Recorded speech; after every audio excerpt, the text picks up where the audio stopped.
UFC Vegas. UFC Vegas 110, ladies and gentlemen. It's in the book. Steve Garcia runs right through David Onama. We'll wait for some people to flood on in here. Maybe we'll get some viewers, maybe not, but who cares? We'll talk about it nonetheless. I tell you. Let's get right over to it. All right, got to pull a couple things up. Not sure what we're looking at there, but we got something about Aljamain Sterling. Something there.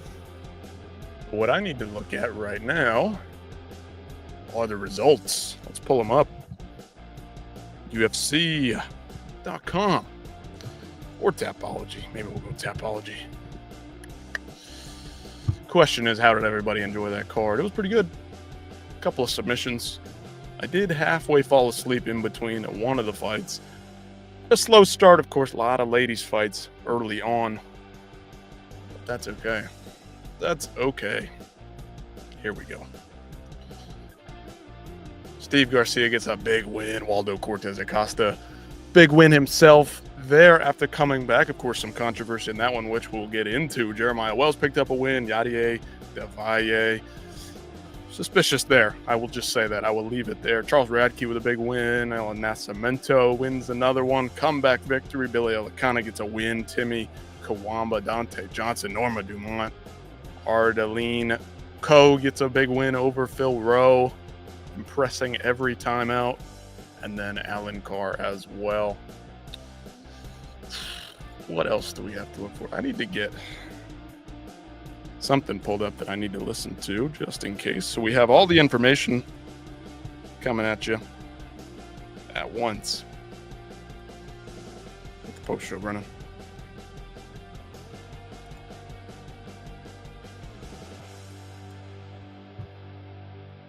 There's Dane Thomas.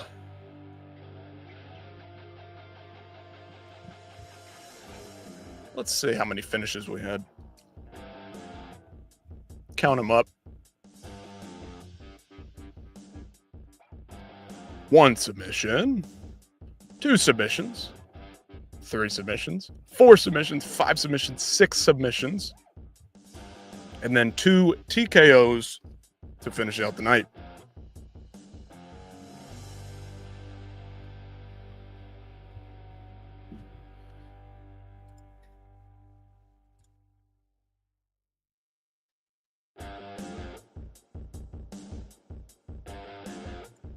We gotta get some stuff pulled up though. I gotta get this off my chest, man.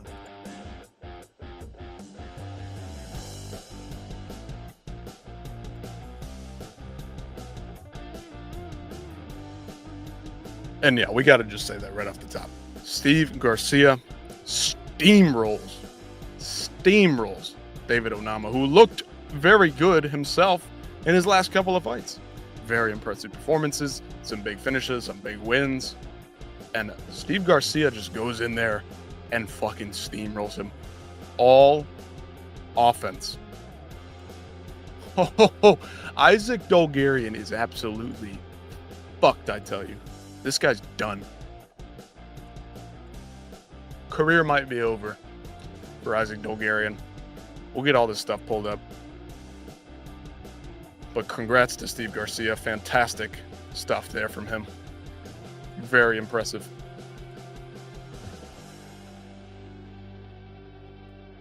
They finally fixed UFC 322. That's the problem. Thank fucking God they ended on a TKO. Thank goodness that they ended on a high note with a big marquee matchup and a finish. They are beyond lucky that this happened. The UFC always gets lucky somehow. They always manage to come out the other side of things the victors. They always seem to figure it out. There always seems to be some escape for them. All this controversy tonight. And of course it ends via first round finish and a fantastic performance by Steve Garcia. No shame on Steve Garcia. It's that the UFC now gets to probably, because of the headlining factors here, completely get away scot-free from what's going on.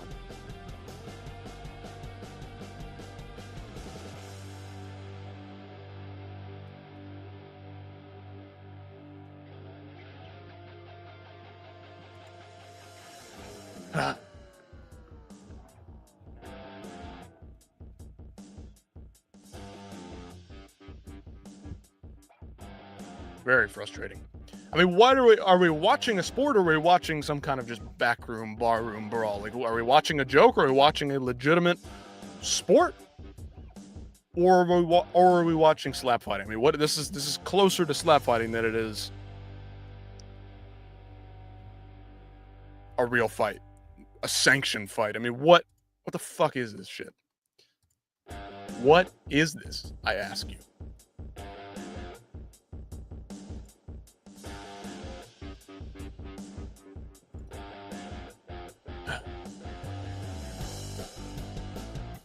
Okay. Let's make some groups.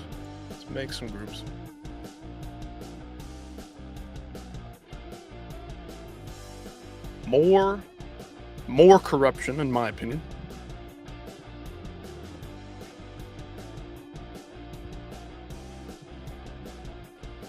Isaac Dolgarian saying some damning things, but again, we got to keep this on Steve Garcia. I'll try to stay positive.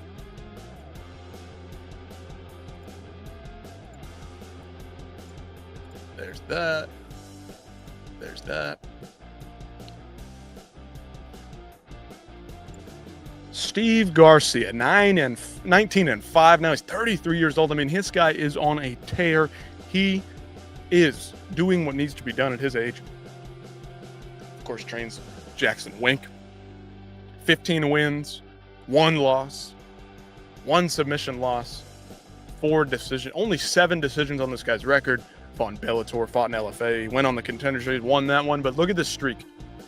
Good fighters. Chase Hooper, Nerdin Becky, Ezekiel Costa, Sungwoo Choi, tough out.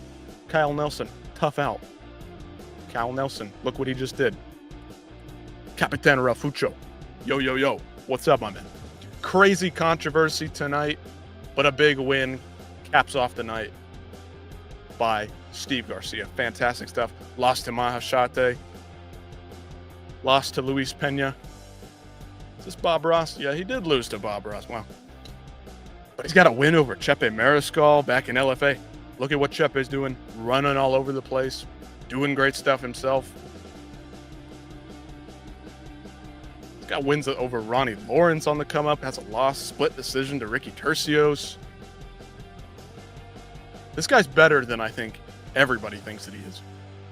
Of course, the main event, the event as a whole, in entirety, had a lot of shit coming into this one. Took a lot of shit. They said, oh, it's an Apex card. This event sucks. This is one of the worst Apex cards we've ever seen. This is one of the worst cards we've ever seen. Look at how good these cards have been leading up to this. And that's all well and good. That's all 100% factual. This card was not very good. Lots of submissions, not a lot of interest. I thought the fights could have been better than they turned out. Didn't turn out that way. And we had quite a bit of controversy. 2 instances. Were they back-to-back? Almost back-to-back, of course, with the Devalle and the Isaac Dolgarian fight, the Waldo Cortez and Costa fight, and Ante Delia. 2 huge controversial things happened tonight. And that's really going to tell the tale of the night, in my opinion. Sucks for Steve Garcia to be fighting on a night like this with a big win like that, to now have to walk away as the 3rd or 4th most interesting story on the night. That's tough. And I feel for him, but I mean, David Onama, Giga Chikadze, Roberto Romero, Jonathan Pierce is always tough. Gabriel Santos, not easy. Gabriel Benitez finished. That was very impressive. I mean, this guy is no slouch himself. Very fast, very quick, very explosive himself, but just wilted to the pressure of Steve Garcia tonight. Absolutely steamrolled. I'll say that 1,000 times because that's exactly what it looked like. The best defense is my offense. There's no 2 ways about it. That is the only way you could look at this. Offense all the way.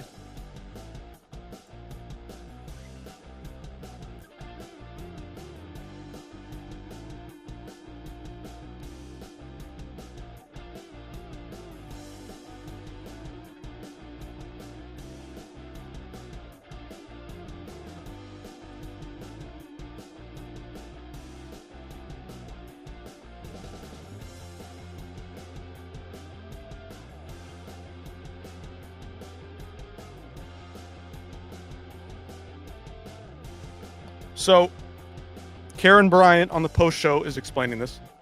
I think I like that card more than most people. Fair enough. I mean, there were some good submissions, but and of course the main event fucking delivered in all aspects. All action for like 2 or 3 minutes and ends with a finish. Fantastic main event between two really solid guys. The fight card was getting shit on Western Mass, absolutely. But apologies, I'm listening to the post-fight show, and coming from the UFC, of course, the propaganda machine that is the UFC. But it wasn't the worst card we've ever seen. Lots of submission finishes, not a lot of action on the feet, but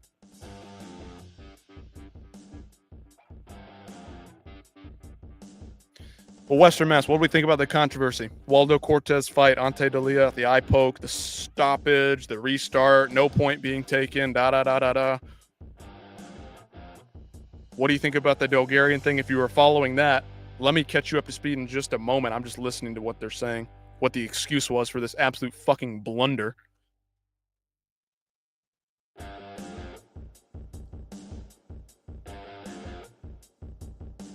Keep the tape rolling. They need to keep the tape rolling. Garcia calling out Holloway is fun as fuck. Back Garcia. Got to chase that 145 belt. Yeah, he's 33, man. He's got to get after it right now. And Max would be a fun one. I got you. I'm listening to what the UFC's got to say about this debacle, this fucking debauchery, corrupt bullshit they're running. Getting tired of it. It's hard to follow the sport. If you're a casual fan, it's hard to follow the sport because you might start to delve into the hardcore space. You might start to delve into the nitty-gritties and the details of this stuff, and then you're met with just utter bullshit. The Cortez stuff, I'm glad that ultimately, and again, this is the story that overarches almost all these controversies, I'm glad that the right guy got his justice. It's just how they went about it was completely incorrect, completely baseless. There's no rule for this. There is no room for mistakes here. Guys' lives are on the line, and they're fucking it up big time.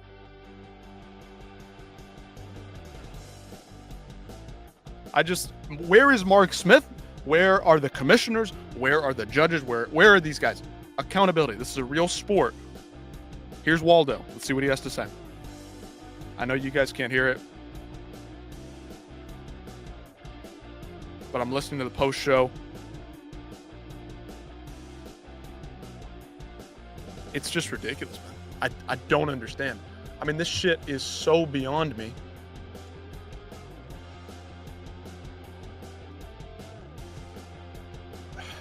It's so frustrating.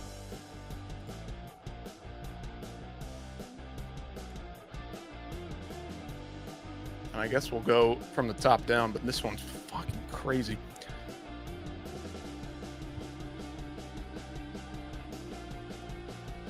All right, brother.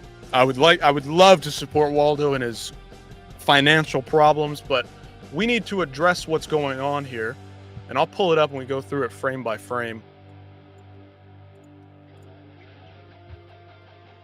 But at some point, I gotta share my screen. Fuck. All right. Forgive the technical difficulties.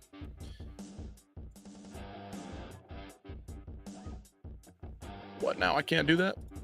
Back to tab. Go back to the tab. There it is. All right. So you guys see it here. And of course, we know there's an IPO. I can't remember ever seeing a fight restarted like that before. Western Mass. If he waves the hands, it's off. Now, the replay, I thought he waved his hands at some point. Now, they're showing on the post show that he did not wave his hands. They went through the replay. He's not waving his hands, but he's saying, stop, stop, stop. I never see him do this. I never see him say, timeout, run it back. Universal signal for run it back replay. Never see him do timeout. Never see him do run it back. Now, they're claiming that he never waved his hands. I swear I saw him wave his hands at some point, but I could be wrong. Could be 100% incorrect there. I actually don't even mind the restart. Just never seen that before. Rules are rules. Shit is getting wishy-washy. Exactly. Now, again, you follow the rules, things are supposed to happen. Now, of course, in the moment, I was screaming at the TV. I've listened to Big John McCarthy on his fucking podcast, weighing in show. I've seen this guy and I've heard this guy explain that once you wave the hands, that fight is over and nothing can be done about it. You can't go back, you can't restart it, whatever. And they break these rules somewhat often, but this time they restarted it. I didn't see the hands get waved. I saw the hands get waved, or at least I thought I did. Probably just heat of the moment. I was whatever. That's what happens with these refs. They get really, really apologetic when they know they make a mistake. They go over to the fighter that they waved it off and oh, it wasn't a good stoppage. I got to apologize to this guy because I know that when these fighters go to appeal this stuff, we just saw it with Neil Magny, Jake Shields, that the commission does not seem to view these appeals in any way of legitimacy. They just go, it happened, whatever, we move on, you took the loss, too bad. If he had waved his hands, they should not and could not ever restart this fight. Now, I could dig into the rule books and find this, but you can look this up. Go find it. John McCarthy himself. Don't take my word for it. Take professionals' words for it. I would have liked them to call it D'Elia win and run it back. That's what we thought happened because he said stop, stop, stop, but he never waved the hands according to the replay. So they had every right to take a timeout and then run it back. There was no call for a timeout. So the fight was then, he didn't wave his hand, so it's not over, but it's not a timeout, so the clock just keeps running, even though Mark Smith is in there, and all the, the medical people jump in there, and this and that, and blah, blah, blah, and they find out on the replay, this guy's been poked in the eyes. And we do see that somewhere in there, or maybe this is just the follow-up shots, but the guy's getting teed off on. So let's go forward with the now fact that he did not wave his hands and the fight did not stop. The Rev waved his hands. I thought I saw that. I'll have to go back and rewatch the entire thing in a minute, but let's say that he did not wave his hands off. The UFC, and according to what they were replaying on the post show about 5 minutes ago, are claiming that he did not wave the hands. Okay, so we're going forward with that information. No wave of the hands. The fight's not off, but it's also not in timeout. There is no timeout called. There is no replay called. They stop the fight. So let's say that goes forward. So now we're just in this limbo state, and the medical staff comes in, and the commission comes in, and they're talking to the commission, they're talking to the replay ref, they're talking to Mark Smith, who's in there. Lo and behold, we've been talking about some corruption on the side of the managers. They get this fight restarted somehow after minutes of confusion. Nope, let's not say that. I don't want to say that, but I'm going forward with their propaganda, okay, Western Mass? We're doing hypothetical right now. So, lo and behold, who is Waldo Cortez Acosta's manager? Who is highly, highly ingrained in the history of MMA, friends with Dana White, ties to the world of the UFC, essentially works for the UFC, outside of the UFC, even though he is an alleged management. None other than Tiki fucking Gosen. And this is my theory, is that this motherfucker might have stepped in and said, whoa, Dana, don't stop this fight, man. And listen, I'm just theorizing. This is my inkling. I'm like 5% sure. I'm 5% on this. That this motherfucker saw this shit go down with his client, Waldo Cortez Acosta, Tiki Gosen's client, friends with Dana White. Dana's sitting there, and some shit is going down, and it's really confusing. We don't know what's happening, and the judges and the referees and the whole commission, they're completely confused and off base on this. And Tiki comes over to Dana, and he's like, man, you can't do this to my guy, man. I know you just stopped the fight, but you can't do this, and it's all confusing. Just let it slide, man. It's all good. We know if we're going to go appeal this, man, it's not going to work out. Maybe I'm crazy. Maybe I'm just spouting off some bullshit, and I'm starting some shit, but I'm just tired of seeing all this fucking collusion and corruption. It's clearly there. It's clearly ingrained in the sport, and it's becoming more and more pervasive. And I don't want to speak this into existence, but it looks like that's what happened. Some confusion happened, and motherfucker Tiki has any flex on Dana. He seems to have some kind of dirt over Dana White, but it seems like, I don't know, maybe I'm fucking crazy. But this motherfucker, I swear to God, if some crazy shit went down like that, and he knows that his fighter's going to lose an appeal if he files an appeal to the courts and to the commission for this, he knows he's going to lose. Dana, you can't do my boy like that. You can't do my boy like that. I'm your boy. I help you out. I make Aljamain Sterling take fights on 2 months' notice. I don't help him out in the negotiating room, even though that's my fucking job, and that's what he pays me 10 to 20% of his purse to do. Just let it slide, man. Just let it slide. Anyway, I don't know what is going on. I'm going to pull up the feed of the fight.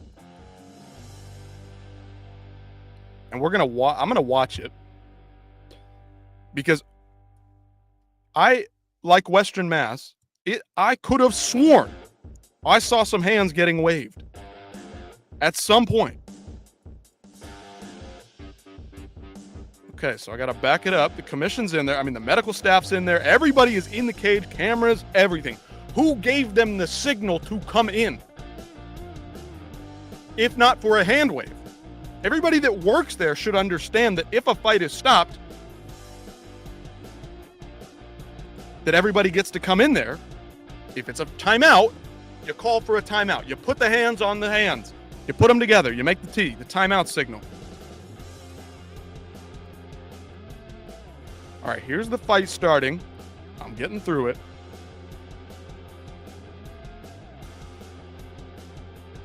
I would show you, but I guess that's a copyright or something. But all things considered, Acosta put it on D'Elia. Mad props. Yes, he weathered the fucking storm. He took a fucking eye poke right on the chin and just walked through it, basically. Took a few minutes off, and he just came clean. Got it done. And like I said, the justice goes to the right person. But again, are we watching a legitimate sport, or are we just watching some fucking power slap elitist? I'm going to do whatever I want because I'm in charge of this shit. That's what it seems like half the time from the UFC. It does not seem like a legitimate fucking program they're running. Let's see. I'm fast forward. I'm trying to find it. Where are we? Come on, guys. Well, he took it on the eyelid. I took it on the eyelid. I just mean he took it. Took some shots. Took a fucking eye poke and went forward. He took a hell of a beating after the eye poke. And they still didn't take a fucking point, man. What are we doing? What are we doing? How do you... And that's the thing, too, is if the fight was stopped, not finished, but if it was stopped, timeout was taken, he got eye poked, you see it on the fucking replay, and then that guy proceeded to take a 15-second beating. Mark Smith stepped in and stopped the fight because of a TKO. These referees, when there's any room and when there's any wiggle room, and they think they made a bad decision, they take the easy way out.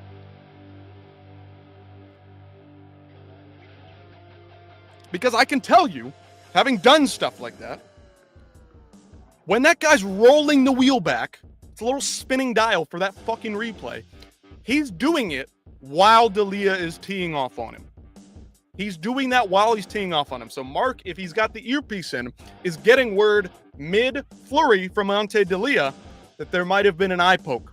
But that could have also come after Ante D'Elia finished the flurry and Mark Smith called it off. So Ante D'Elia's teeing off here. Waldo's throwing back. There was an eye poke at some point in here. So there's an eye poke. Waldo turns, covers the eye, puts a hand up to block. Something's happened here. Very weird. In the middle of a flurry, they're throwing back and forth, and all of a sudden, D'Elia has this swiping motion, right? We saw the replay. Swipes over his face. I guess I might have it here. Let's see. But the hands up. You see it there. The hands up. Mark Smith. He jumps in here. I don't see the hands wave. But he definitely stops it in the manner of a fight being over. You know what I'm like? Look at his, like, look at Mark Smith's face. I know it's low res. He doesn't look like he's, he might have been poked in the eye. Like, he was poked right here, right before this video starts. 1 second ticks by, teeing off. He's looking at it. Look at him. Move. Look at his mouth. Move. He's telling Waldo to move. So there's no hint of, I'm stopping this for an eye poke. Move, fighter. You can see his lips moving. Move, Waldo. Waldo, move. He doesn't know about an eye poke. Stop, stop, stop. Jumps in there. Oh, look at this. Look at this. Right over the shoulder of D'Elia here. Watch. Don't look at D'Elia. Mark Smith waves a hand up and down. Mark Smith waves his hand up and down. What is that? What is that? Now, maybe he was just patting the head of what? Look at the hand. Look at the hand. Look at the hand. Up in the air. Why? Why is it up in the air? And it doesn't, it's not a two-handed wave. Maybe he didn't wave the hand, but it sure does look like it. And then Waldo, thank fucking God, I guess. Thank God he gets the finish here. That's what I mean, Western Mass. It's too close to me. There's something questionable here. I don't have a list. What is this movement? I'll slow it down even. This is a sport that I love, that I talk about on the daily. He runs it.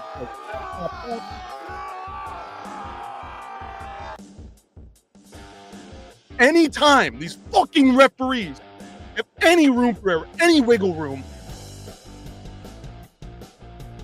he stopped that fight 5 or 6 seconds after he did not know there was an eye poke. The eye poke happens 5 or 6 seconds later. D'Elia's teeing off. Mark is saying, move, Waldo, move, Waldo, move, Waldo. Not because there's an eye poke, because he's getting teed off on, and there's a potential PKO coming down the road. This is not to slander Waldo, not to slander D'Elia. He committed the foul, and a point should have been taken. We haven't even gotten to that yet. We haven't even gotten there yet. No fucking chance. I can't let this shit slide any further. It's every fucking week. Mark Smith stops the fight. He moves in, covers up Waldo to protect him like every referee would do. The moment he does that, you see him stick a hand in the air, pull it back up. I got to pull it back up. Somebody might be watching this after the fact. Look at him. Mark is putting a hand up in the air. Mark's hand is doing some kind of a waving motion after the stoppage. Anytime. You know why he probably did this? And it's not a full two-handed wave, or it's not a this, and it's just a,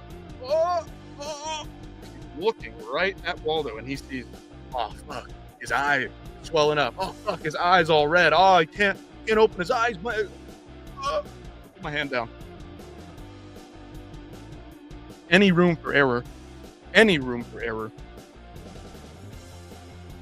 There is none. You make decisions, and you pay the price afterwards. You make mistakes. It's part of fighting. Shit happens so fast. Stand firm in your decision. You get it wrong, own that shit. These motherfuckers are not being held accountable. These referees. I would love to hear Mark Smith try to explain himself right now. We've seen Herb Dean try to explain himself about the Ben Askren stoppage. Sometimes these guys have good arguments. But I would love to hear from Mark Smith after this. Why did you put your hand up and half wave it, half not, when you're looking in Waldo's eyes? Why are you telling Waldo Cortez Acosta to move, even though now after the fact you're only stopping it because he got poked in the eye? Why? You didn't know there was an eye poke. Therefore, you stopped it because Ante D'Elia was teeing off on him.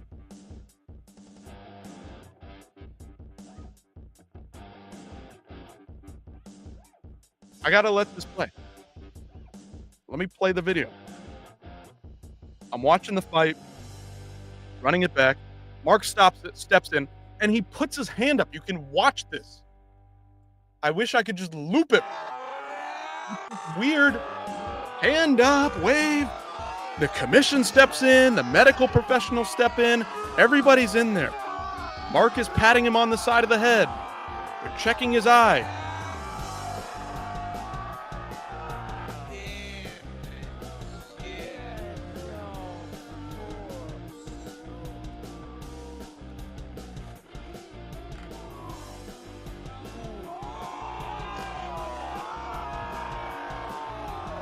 I don't know, man. I don't know what to say. Fuck, I lost my spot. Not to mention that when they restarted this fight, so let's say it's all legal, it's all good, all fun and dandy, right? All good to go. Everything's Gucci.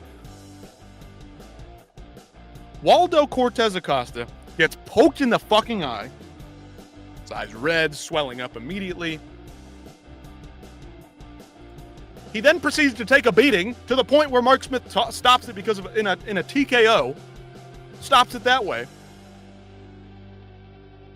And you don't take a point? So the guy's been poked in the eyes and now beaten on for 10 seconds straight, and you don't want to take a point there?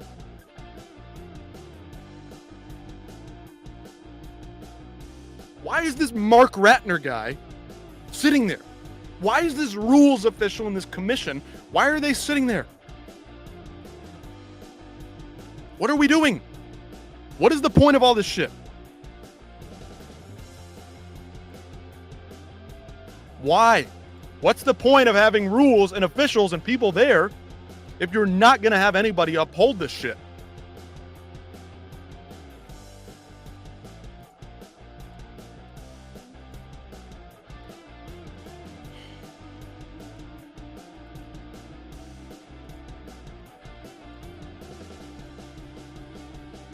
I'm just watching this back, man. I can't understand.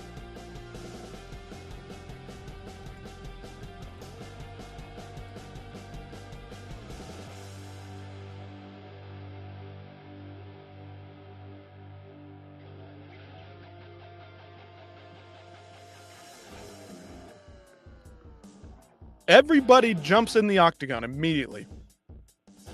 Herb Dean is the replay official, so he's the one looking at it. Mark Smith is in the cage.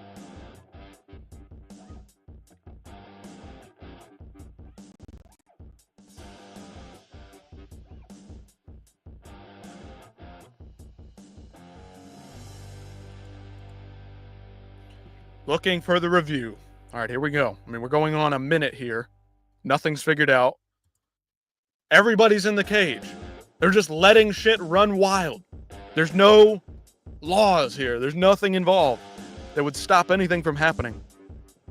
Why don't we all just jump on Ante Delia right now? I mean, why don't we just all jump on fucking Waldo right now and 5-on-1? I mean, what are we fucking doing here?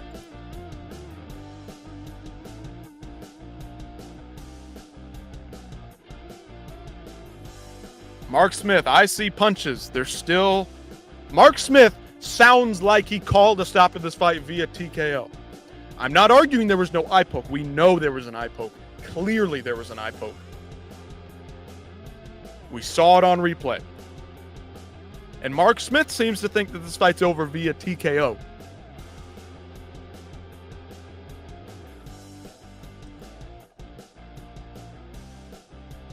There's a poke. The pinky, the ring finger glazes across Waldo's face. We see it, but Mark Smith, nasty poke. Let's see if I can find it for you.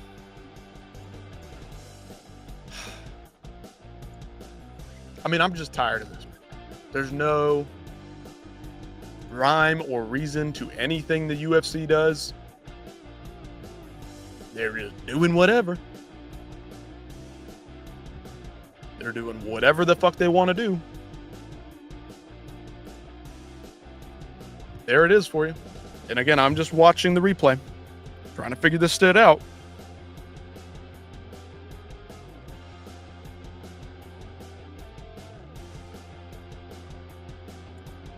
Mark Smith is waiting and waiting and waiting and looking to stop this via TKO. He has no idea about the eye poke.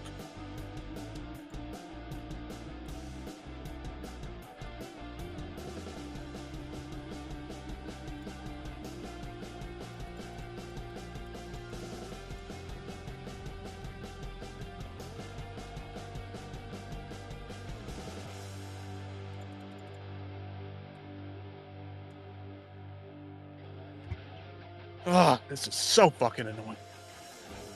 They can't seem to uphold any kind of rules, laws. There is no rhyme or reason to this at all. Nothing gives this any credence of legitimacy.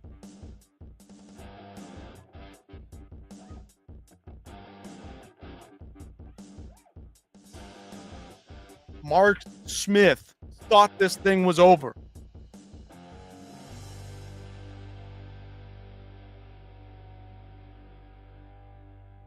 They're looking at the replay on the cams.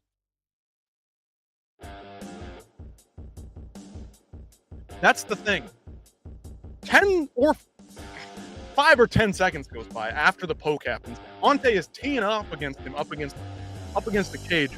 And Mark Smith is just waiting. He's, move, Waldo, move. You can see it in his face. You can see his lips moving on the replay. Move, Waldo, move, Waldo. And then he jumps in there, stop, goes, raises a hand.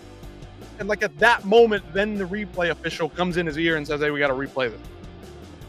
But he's already jumping in to stop it. If this happened 10 years ago, this is a TKO win for Ante Delija, and that's not what I'm arguing. I don't want it to be that way. Don't get me wrong. But what are we doing?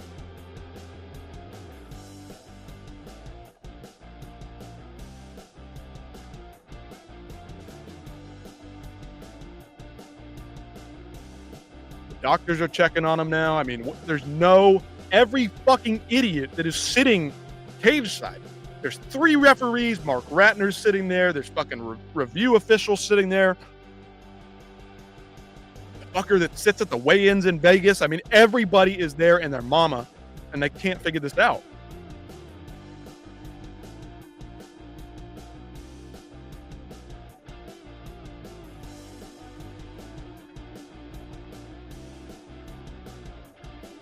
Replay again. Ante comes in, steps in. He's trying to frame off. Pokes Waldo in the eyes.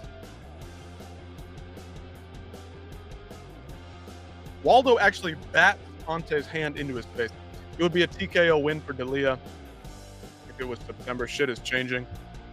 Listen, I'm glad what ultimately happened, but it's the way that we got there. The lawlessness. I'm glad at the end of the day that Waldo wins the fight. Thank goodness.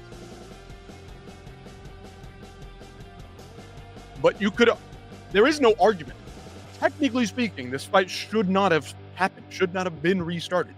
How do you not take a point from Ante Delija when they restart the fight? What if Ante went on to win that fight and Waldo Cortez Acosta had to fight through this eye poke, no point being taken, got teed off up against the cage for 5 or 6 seconds, just blow after blow after blow. No point taken at all. Ospinall is creating change about the pokes. I hope so. This is fucking nuts. And you know what else? James Krause used to train with Isaac Strange, huh? Very strange, my friend. Very strange. Very, very interesting. Let me keep watching this.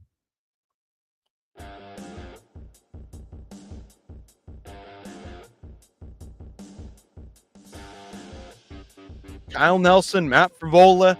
That fight was stopped and then restarted. And anytime these referees make a mistake and there is room to wiggle out of it, to wiggle out of the blame, to not take the blame, to get it right, they take it out. They take that way out. They squiggle and worm and scream and fight their way out of these compromising positions because they have an ego. We talk about this with the referees. They're supposed to be in there with no ego. They can't make mistakes. They fucking make mistakes. They need to own up to it. These fights need to be investigated. Jake versus Magny, Waldo versus Ante Delija, Kyle Nelson versus Matt Frivola, just to name a few. The Tom Aspinall shit, take the fucking point. I don't care. Every single one of these, whether you agree or not, has been ridiculous.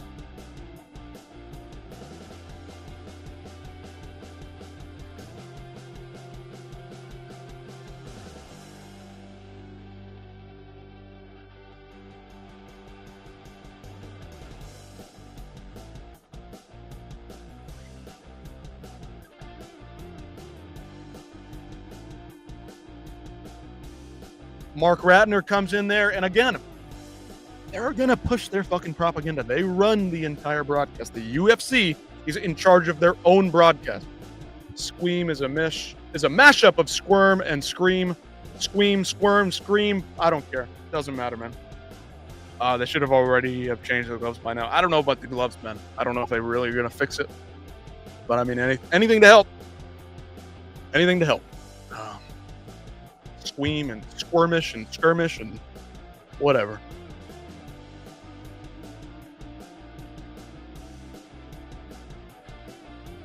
So they've set a 5-minute timer somewhere amidst this whole thing. They say they've set a timer.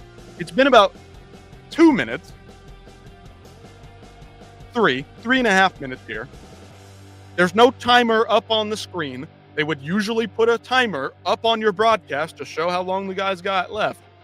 There is none. No hint of anything. They're just letting him run free. And then all of a sudden the commentary comes in there. Oh, he's got 1 minute. He's got 1 minute. Why does he have 1 minute? He should have 5 minutes from the point that you decided to give him 5 minutes. They're just breaking rules or bending rules. And again, ultimately the guy who deserves the victory, who got fouled, comes away with a win.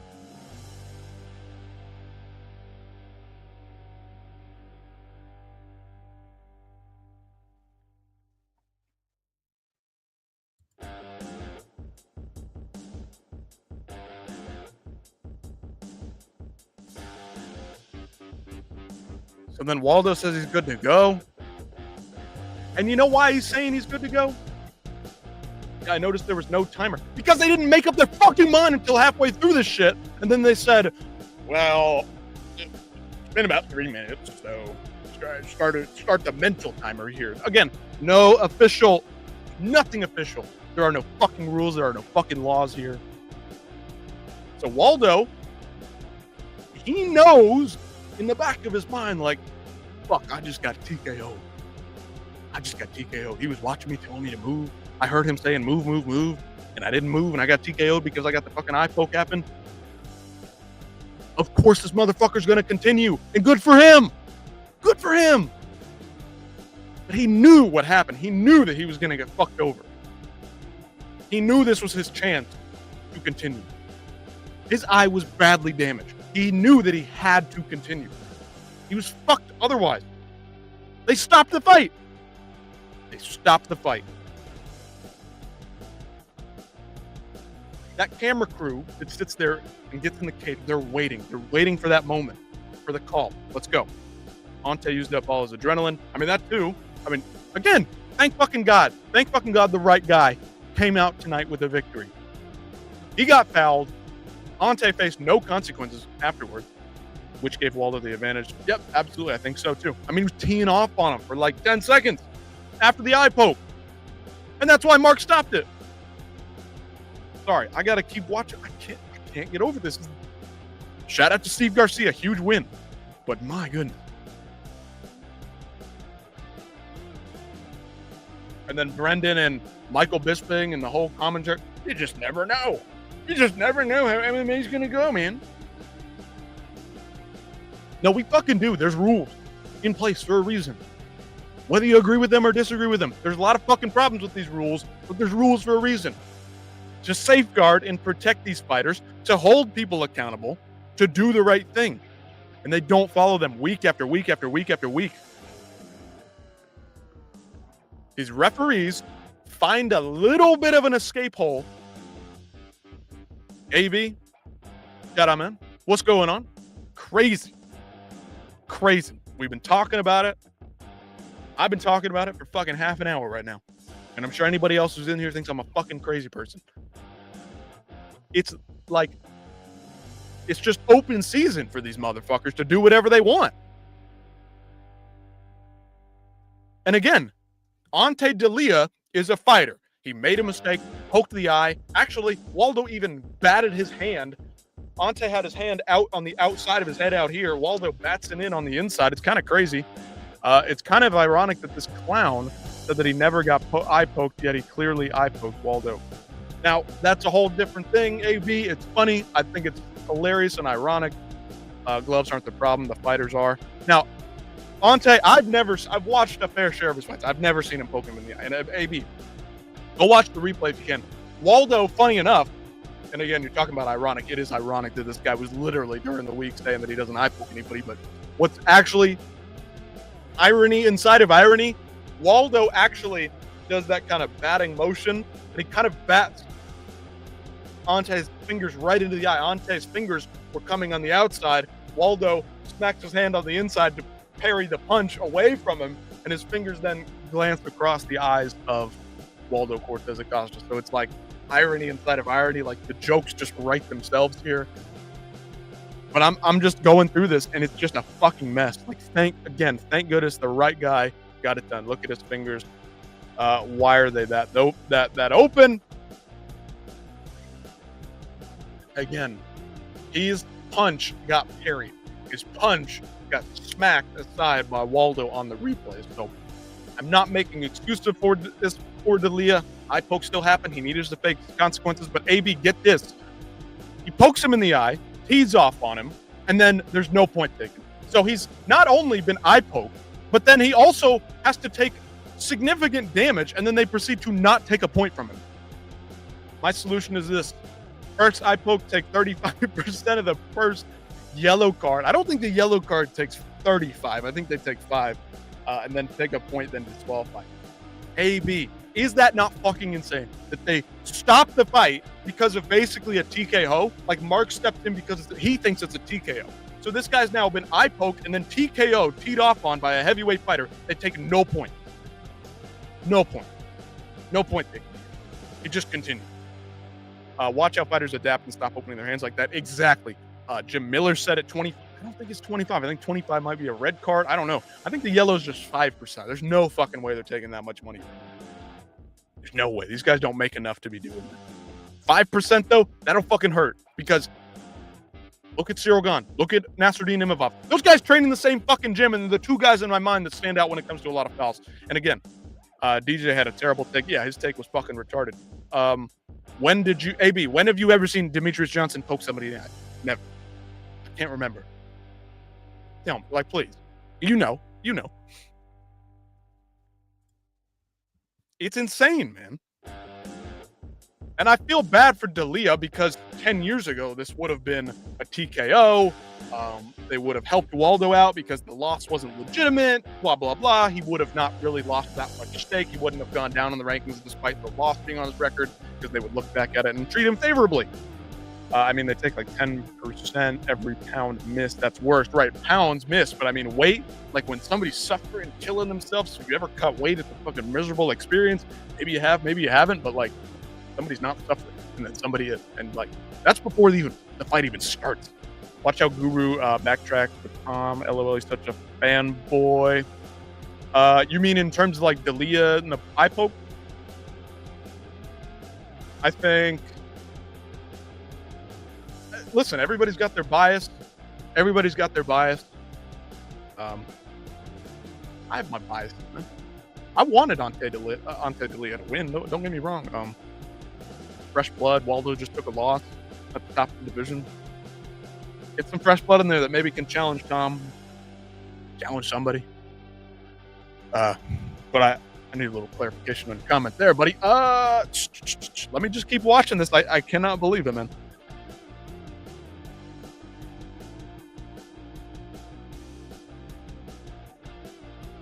Fucking Christ, man. Mark Smith is going over to him before the fight restarts. Ante looks fucking pissed because he thought he got a TKO. Mark Smith, the fucking referee, thought he got a TKO.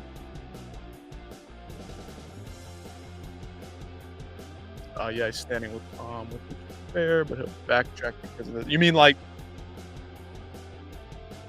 I don't know what you mean, man. I don't know. I'm not listening. I don't watch enough Guru to know. I know that Guru was definitely standing with Tom. And he was right to do so. I mean, that's his boy. Like I said, everybody's got their biases. I wanted Ante to win. And I think somebody made a comment earlier, it might have been Western Mass, but like, you could have easily just given D'Elia the TKO, which is what basically fucking happened because Mark Smith literally waved his hand in the air to stop the fight. And then the commentary team, they go silent for like 30 seconds. And then they're like, I haven't seen him wave his hand, even though you go on the replay and it looks like he changed the opinion about Tom because he didn't continue yet. Waldo did. But maybe you missed it before we jumped in here, but Waldo knew that Mark Smith had called that off via TKO. You can watch the replay, and I can run it back for you I think you're probably the only person in here. And again, I want to be as fair as possible, but I also don't want there to be lawlessness. And if mistakes get made, you own up to them. And mistakes were made here. Problem is you never know how bad an eye poke is. No, you don't. You really don't. So I don't think we disagree with much. And again, like I said, ultimately the right guy comes away with a W. But AB, watch it. Look at the fucking. If you're just listening, watch this shit, man. It's awful. It's awful for everybody involved because it just showcases how fucking stupid this sport can be, man. There's no rule. Okay, so right before this video starts, which unfortunately like starts right after, I'm pulling it from Twitter. He gets poked in the eye. He dips down, immediately covers the eye. Ante's teeing off on him. He's got the hand up, taking some real punishment here. Boom, just taking fucking huge shots. Okay, we've established that he's taking damage. But watch Mark Smith. So he's bending down, clearly covering his eye. Like something is wrong immediately. Because before this, they're throwing back and forth, and we're sitting there and everybody's watching. It's like, holy fuck, he's going down, somebody's going out. Somebody's gonna get put down here. And then he just curls up and covers up. And again, the referee could have blasted him in the eye and broken his orbital. He doesn't know what's happening here. But look at AB, anybody else watching this shit after the fact, look at Mark's mouth. And I know it's low res. Waldo, move! Waldo, move! Waldo, move! Move, fighter, move! They say this. If you want to continue, move.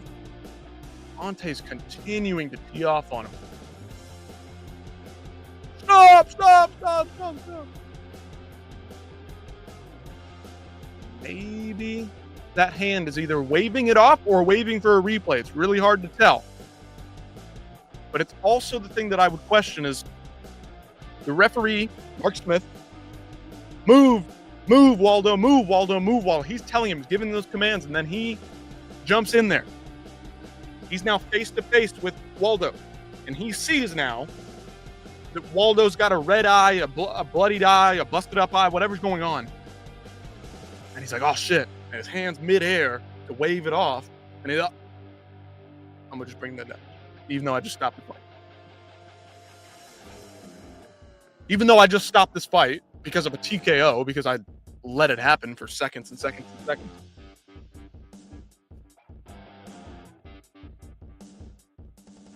Then Ante should have come away with a win here. Again, thank goodness he didn't. It's not right. Mark Smith made the mistake to call this off. And then they just restart it. And they rerun it. And shout out to Waldo. But Waldo knew. He heard that. Right. But AB, the problem is, according to the rules, they can't do that. Like, I'm all for it. I'm all for it. So I don't disagree with you at all. But the problem is the rules don't let you do that. If the fight waves off, if the fight gets waved off, which no hand waving, man, the fuck, like there's nobody's following the rule. I'm glad at the end of the day the right guy wins, but that always overshadows the problem that they have. Refs make mistakes, but I've never seen a fight restarted. But yeah, I'm fine with it too. Because they always go what the ref does, and we know the refs suck. Right. So Mark Smith, he fucks up. He stops this thing via TKO instead of going, oh, Waldo's covering his eye. They're swinging back and forth. Waldo's arguably winning the exchange, and then all of a sudden he just drops down, covering his eye. He's like, Mark Smith thinks this is a TKO stoppage, and then they go back and see that it's an eye poke. Mark Smith goes, oh, no, I mean, clearly I chose to do this because of an eye poke, not because I was saying move, fighter, because I thought it was a TKO. No. It was because there was an eye poke. It's just bullshit, man. There's been a few fights restarted, but it's rare. Follow the fucking rules. If you want the rules to be changed, which I think they should, if something happens like this and then there was a foul, they should give Waldo 20 fucking minutes to recover because he just got fucking knocked out. Or send it to a no contest. And then run the fight back next week or the next month or whenever. Punishment of the nut shots. I can't. You know what? Okay. We talked about it enough. AB, Western Mass, thank you for chiming in. But can I not just say, again, they didn't take a fucking point. They go through all this bullshit and they figure out finally these retards that are they're paid to be there. They're paid to officiate. They're paid to establish rules and follow the laws. And here's what you guys need to do and this and that and the other. They don't even take a fucking point for this. They don't even take a point. He's been eye poked. The replay confirms it. This guy got teed off on for 5 or 6 seconds straight by a heavyweight fighter. All's fair in love and war. It's all good, guys. No, it's not. Take the point. Hey, man, Ante, I know it was an accident. I know I called this off via TKO, but just don't do it again, buddy. Close the hands. Close the hands. And then, fucking, thank God. But I mean, Ante still. See, look. And this is what I mean. AB. I don't know if you can see it. Probably too small. Ante's doing a good job. So he's posting. He's framing at range, judging distance with a closed fist. So I don't think Ante D'Elia is a dirty fighter. I don't think he is. And again, it was kind of funny that, ironically, this guy who said I've never eye poked somebody, the fight has a problem with eye pokes, and even more ironically, Waldo actually batted his hand into his face. Going back to the Gon fight, Gon actually poked him like, yeah, that too. That's so here we go, and then Waldo. Boom. Baseball Waldo uncorks the overhand right, puts down Ante D'Elia. Fantastic stuff. But I mean, this shit is so perfect. Like MMA, the MMA gods, they always have their way.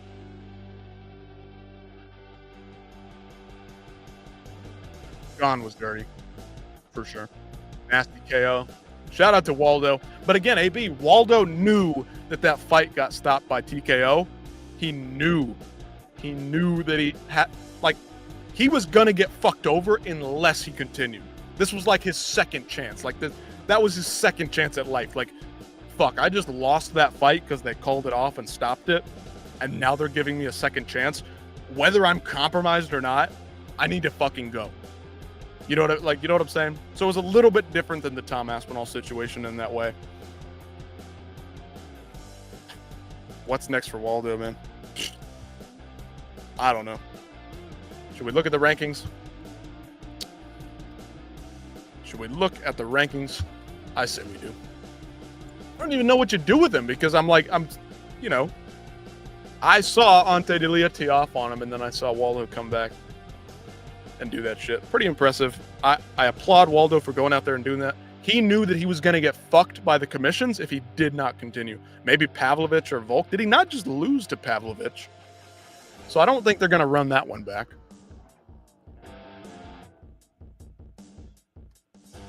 Let me share screen. There we go. All right. So let's zoom in even. Where's my middle bar? I can't even scroll sideways, fellas. I'm only kind of retarded. Okay, so Ante D'Elia is going to sit at 9. I don't think he should move back. I think he looked pretty good against Waldo. We know Waldo's certainly fairly decent at heavyweight. So now then Ante D'Elia goes toe-to-toe with him, ultimately loses. Heavyweight is so cursed, but Waldo kind of saved it a little by that. He took that loss to Sergey Pavlovich back in August. But, I mean, he can get right back in there. Waldo's super active. He didn't take a lot of damage outside the eye poke, so he should be fine. I say Waldo, Almeida next. Blades, maybe. Volkov. I don't know, man. I think Volkov. I think they need to run Cyril Gane, Tom Aspinall immediately. One of those guys is going to escape with very little damage. Either Tom Aspinall is going to run over Cyril Gane at some point and not take a ton of damage again. Just because his nose was bloody doesn't mean it was broken or but he wasn't getting dominated. Cyril Gane was doing a lot better than I thought. Or Cyril Gane is going to coast to a 5-round victory and not take a ton of damage. So I say Volkov deserves to probably sit out at this point. Well, who fucking knows? Maybe they fuck him over again. But I say Curtis Blades, Jailton Almeida, or you run Waldo and Derek Lewis just because it's Waldo on a streak. Maybe they want to try to give him a big win over Derek Lewis, who still has a name. I think Volkov Almeida fight was so weird, man. Yeah, but I'm glad that Volkov won because he was actually trying to damage the other guy. So thank goodness for that. So I'm with you. Blades, he already fought Pavlovich and lost. We'll hold off on a rematch there. We'll see what Pavlovich can do.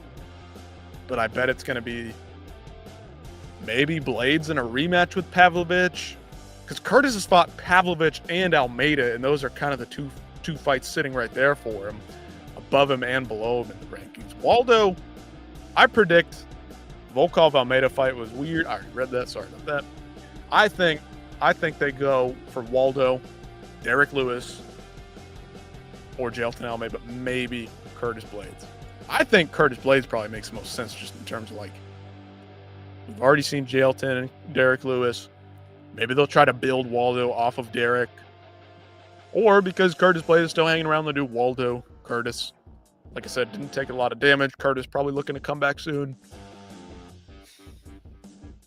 I mean, who else are we gonna? I mean, we're not gonna look that far down in the rankings unless they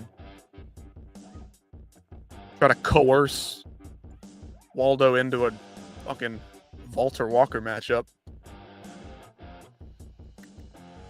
Gaziev's fighting somebody soon. Maybe Spivak and Gaziev. I don't fucking care, man. I don't care. Any news on the rematch between Gane and Tom now? They've got their pay-per-view set up. They're trying to put on the biggest Paramount cards they can. They're going to run it early 2026. But don't fuck. It's heavyweight, AB. Don't you dare think they won't potentially push this back all the way to the fucking summer. Don't be surprised. They need to run it back fast. Absolutely. Absolutely. All right.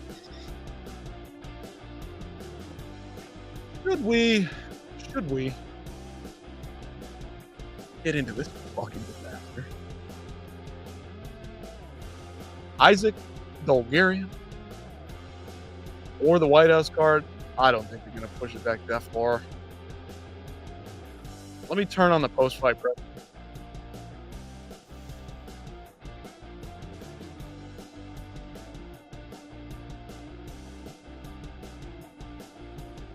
All right. White House card thoughts. I hope not.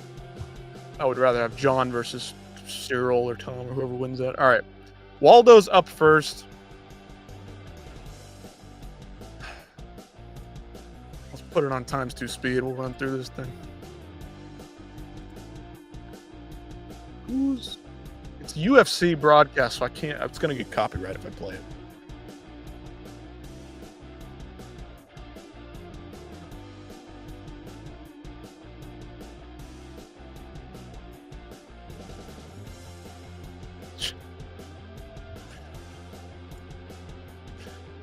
Yeah, I saw John begging, dude.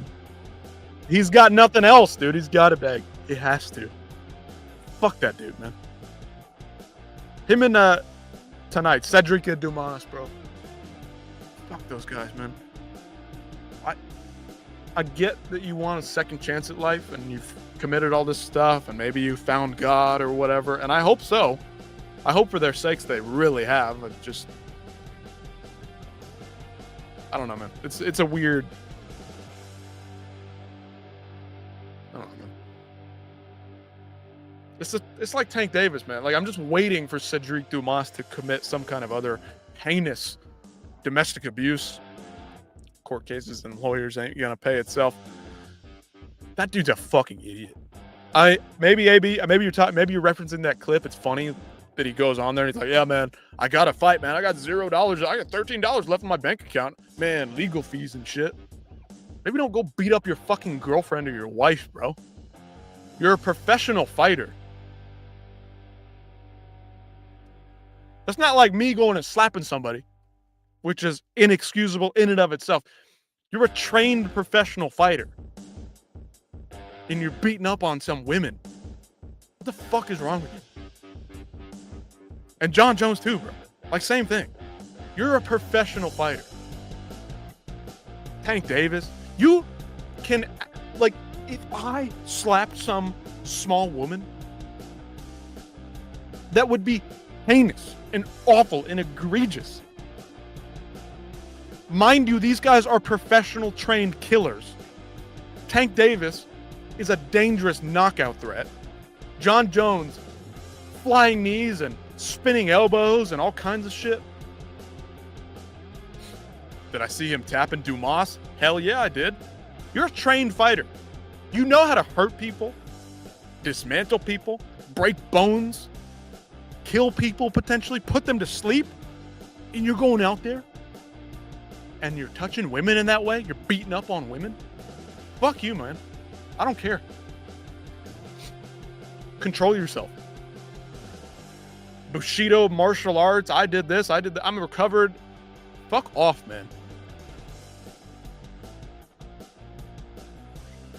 You don't deserve to fight for a living. It's like, it is a privilege for a lot of these guys who come from nothing. It is a privilege to fight for a living, to compete in a sport that they love for a living, to compete in front of fans and get paid and admired by these fans. And you've done all this heinous shit and you think this is my way to struggle through it?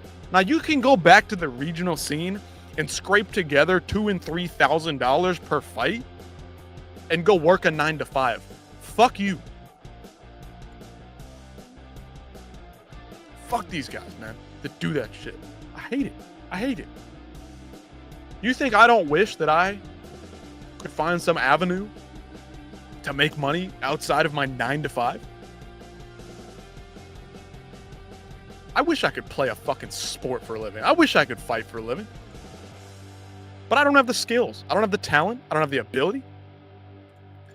What do you say to people that say, what does their personal life got to do with fighting?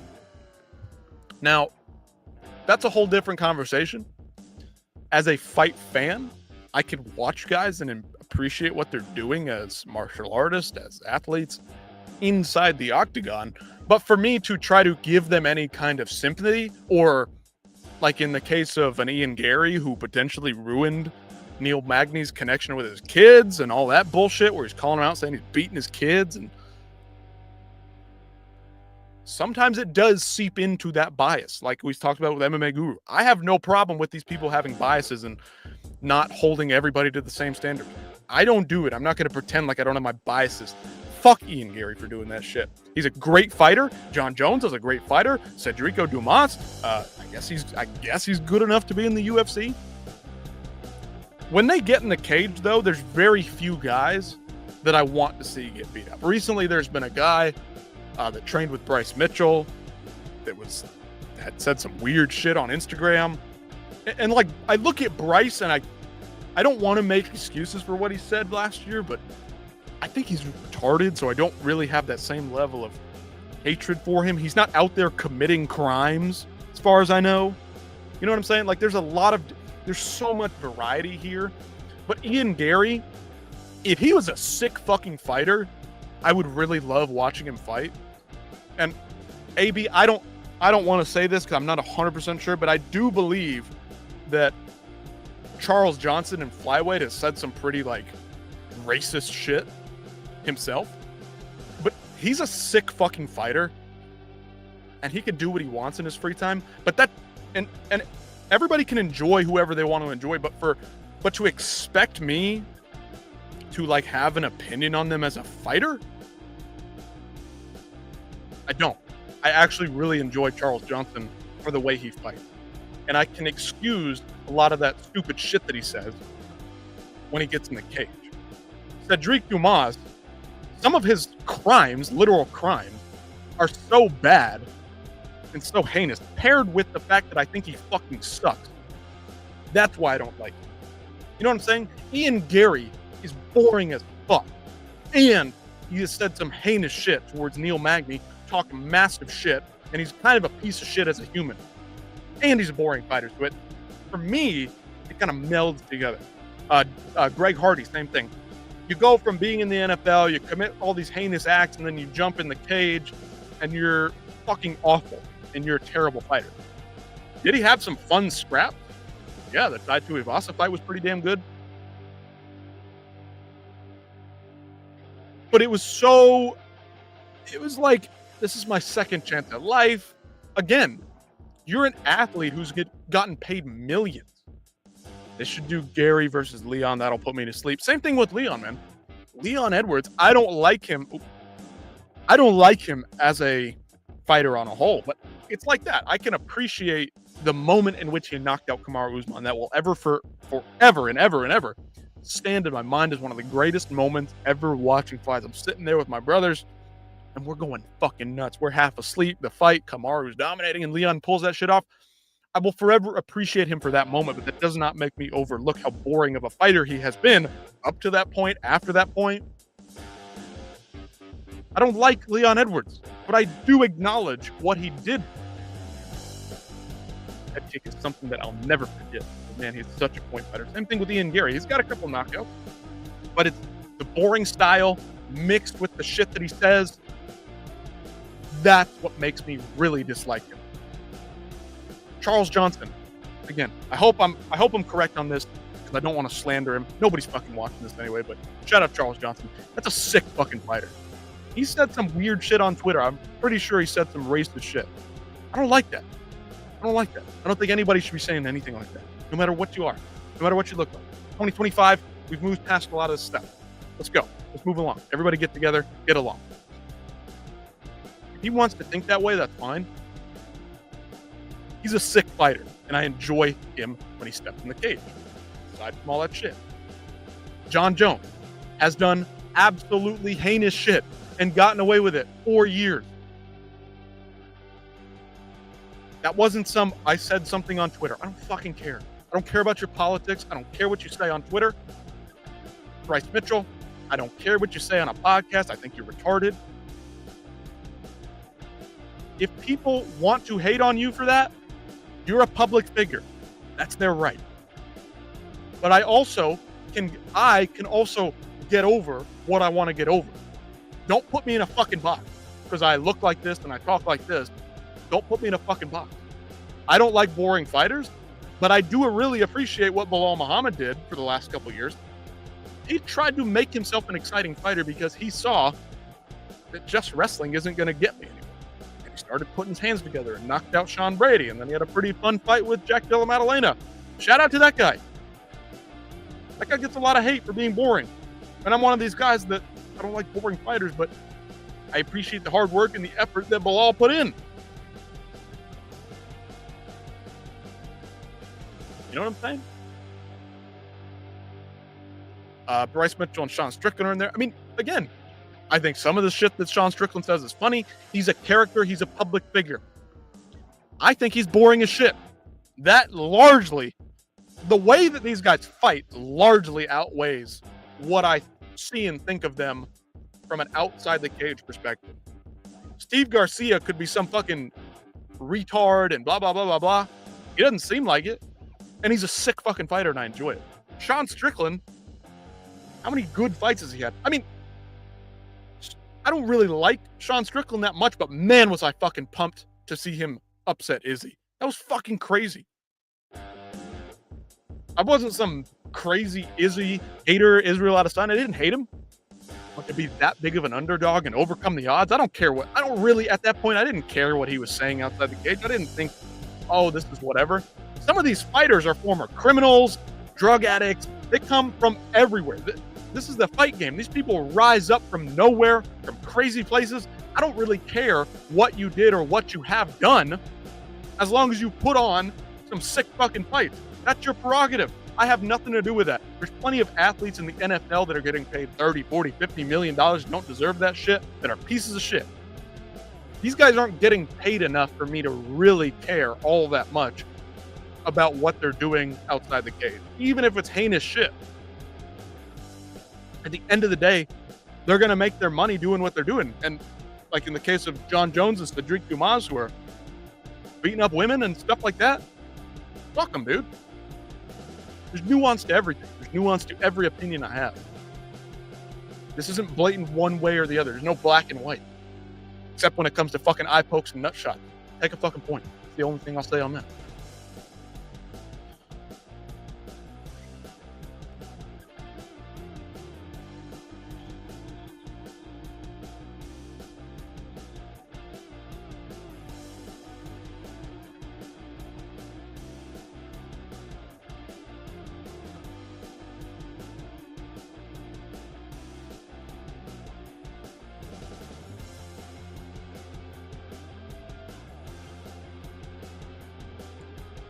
There's no way. Waldo's saying that he thought that the fight was not stopped. I gotta disagree. I don't know, man. And again, I'm not in there, so don't take me for gospel. I'm not special. I'm not anyone important. I'm calling it like I see it. I don't know. This is rough. Stupid shit. Fucking dumb sport.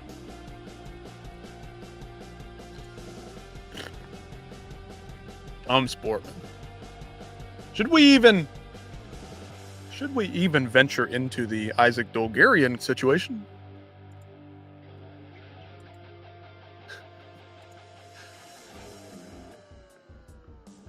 Should we even? Anybody out there, let me know. You want to dive into this? You want to talk about James Krause and his links to this shit?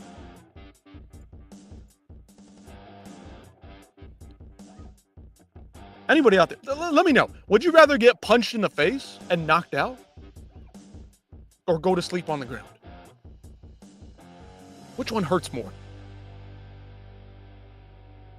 We all know the answer to this. You'd rather get choked out and put to sleep than get punched in the face. Isaac Dolgarian yesterday was a whatever, minus 240 favorite. All of a sudden, 155, which is closing in on damn near even. I'm no betting expert. Something happened here. Something happened. Excuse me, I'm getting hiccups. Something fucking went wrong. Something leaked out.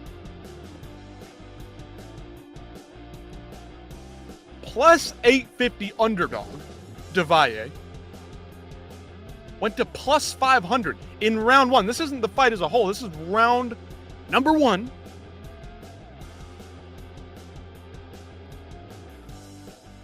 What? Look at the... Okay, it drops. Have some breakup. Some money's coming on one side or the other. What is this?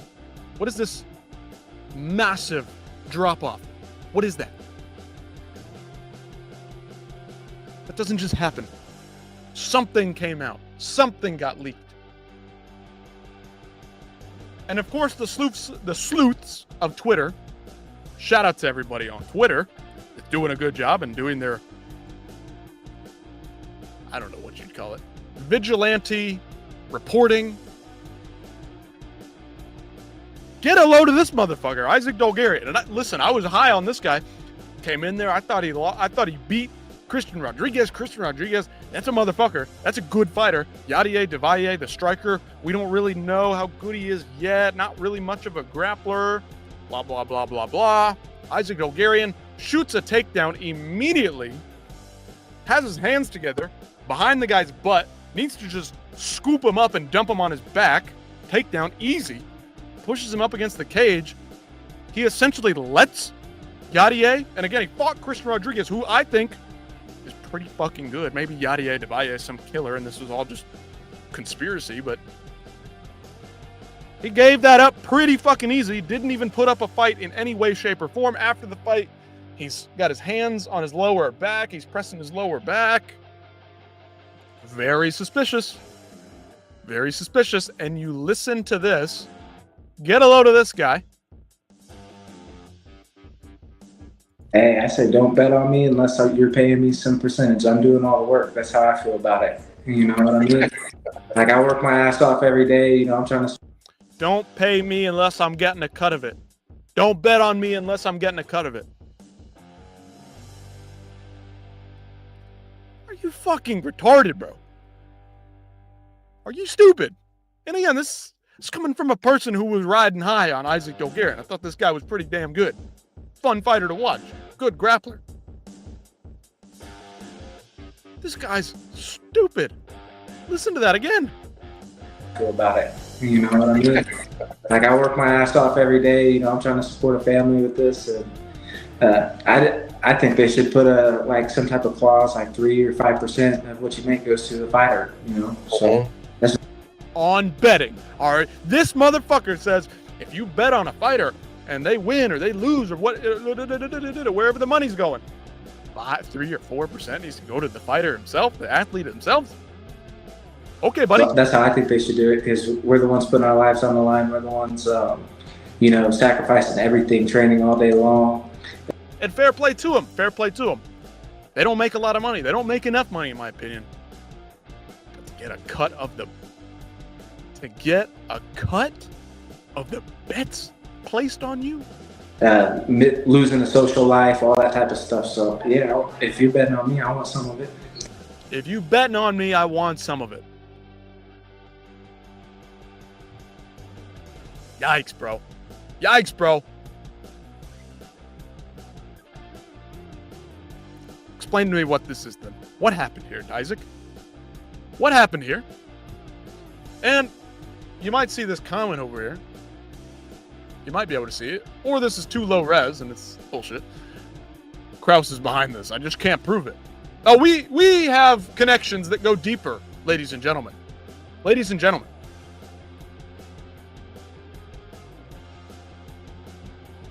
We have some damning information.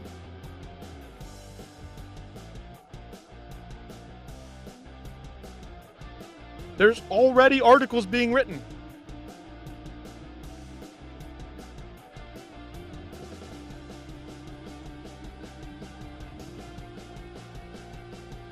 Let me pull it up.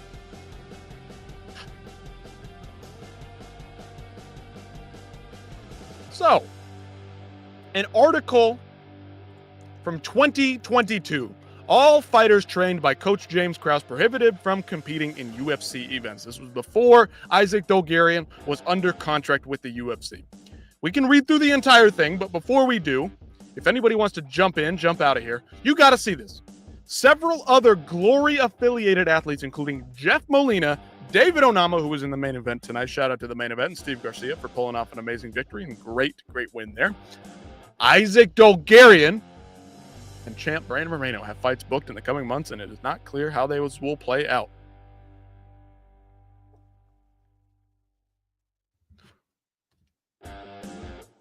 So this guy with ties to James Krause, who got in trouble for essentially leaking out information that fighters were injured or this or that, and you need to bet on this, you need to bet on that. The 1% podcast, shout out to the 1% podcast.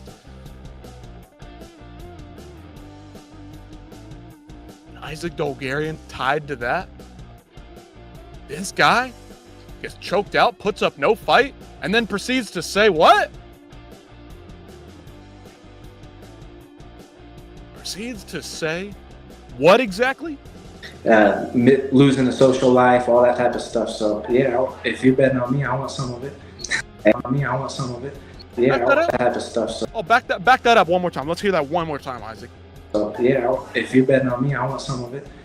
If you're betting on me, I want some of it. This guy with ties to James Krause and the gambling and the fraud and the corruption and the collusion involved in that. This guy wants a piece of that action? If it looks like a duck, quacks like a duck, flaps its wings like a duck, it's probably a fucking duck, man.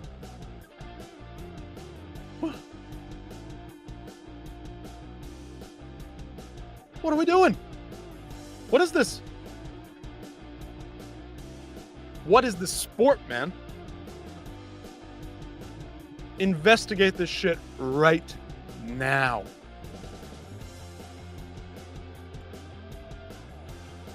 Immediately. Articles already. Was the fix in? MMA community cries foul after suspicious UFC Vegas 110 line chase. Investigate this now. The MMA community is crying foul play after pre-fighting betting odds suspiciously changed in favor of one UFC Vegas 110 underdog who ended up easily winning the first fight. Now, again, this could all just be crazy conspiracy, and Yadier Devalle is some absolute murderer and great tacticianer. I don't even know if that's a word. On the ground. The bout at hand was a welterweight.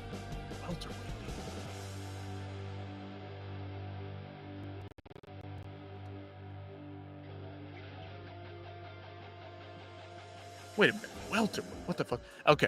Yadier Devalle and featherweight wrestler Isaac Dolgarian. Oddsmakers gave Dolgarian a sizable... This was written by AI, I swear to God. Dolgarian oddsmaker gave him a sizable edge during fight week, but something changed just an hour before the 145-pound fight took place. Surprisingly, a lot of money came in on Devalle, who won his UFC debut earlier this year, but was still the less experienced fighter. More specifically, bets started to come in on Devalle to finish the fight in the first round.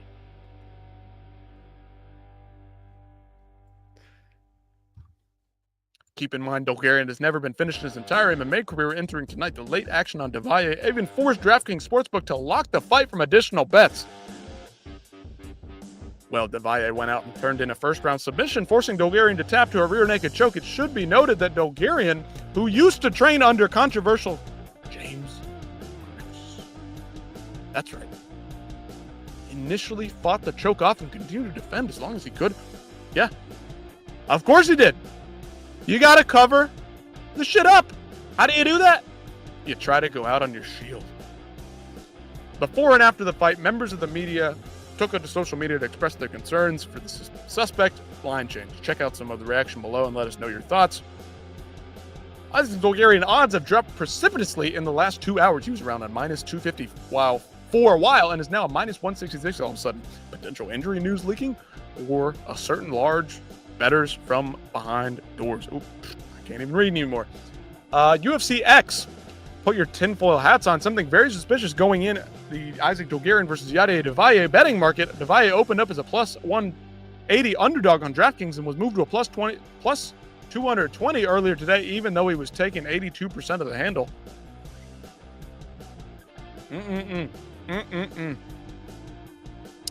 MMA Guru, the betting companies are going wild right now. Something must have leaked from Dolgarian's camp. Just a heads up, folks. Isaac Dolgarian is a minus 145. FBI investigate. Of course, the FBI is getting into the NBA and all that bullshit over there. Let's take a deeper look at this. Dolgarian punching and never protecting his neck. UFC just had a fixed fight. Money doesn't lie.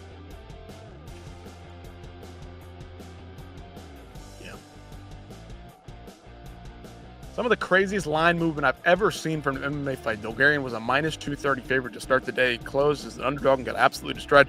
Sharp read or leaked injury. This is the exact same shit that happened with the Brian Minor fight, I believe. Brendan Bryan.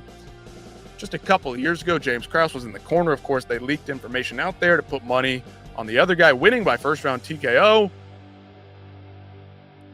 He's got an injured knee, threw the kick early.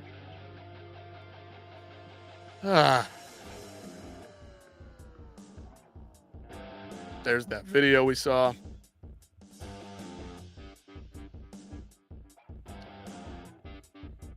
Fucking crazy.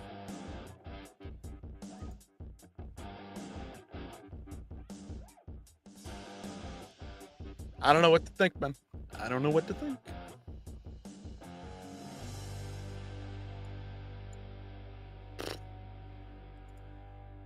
Play it one more time. We'll listen to this guy one more time. One more time. Yeah, if you're betting on me, I want some of it. Hey, I say don't bet on me unless you're paying me some percentage. I'm doing all the work. That's how. Oh, my word.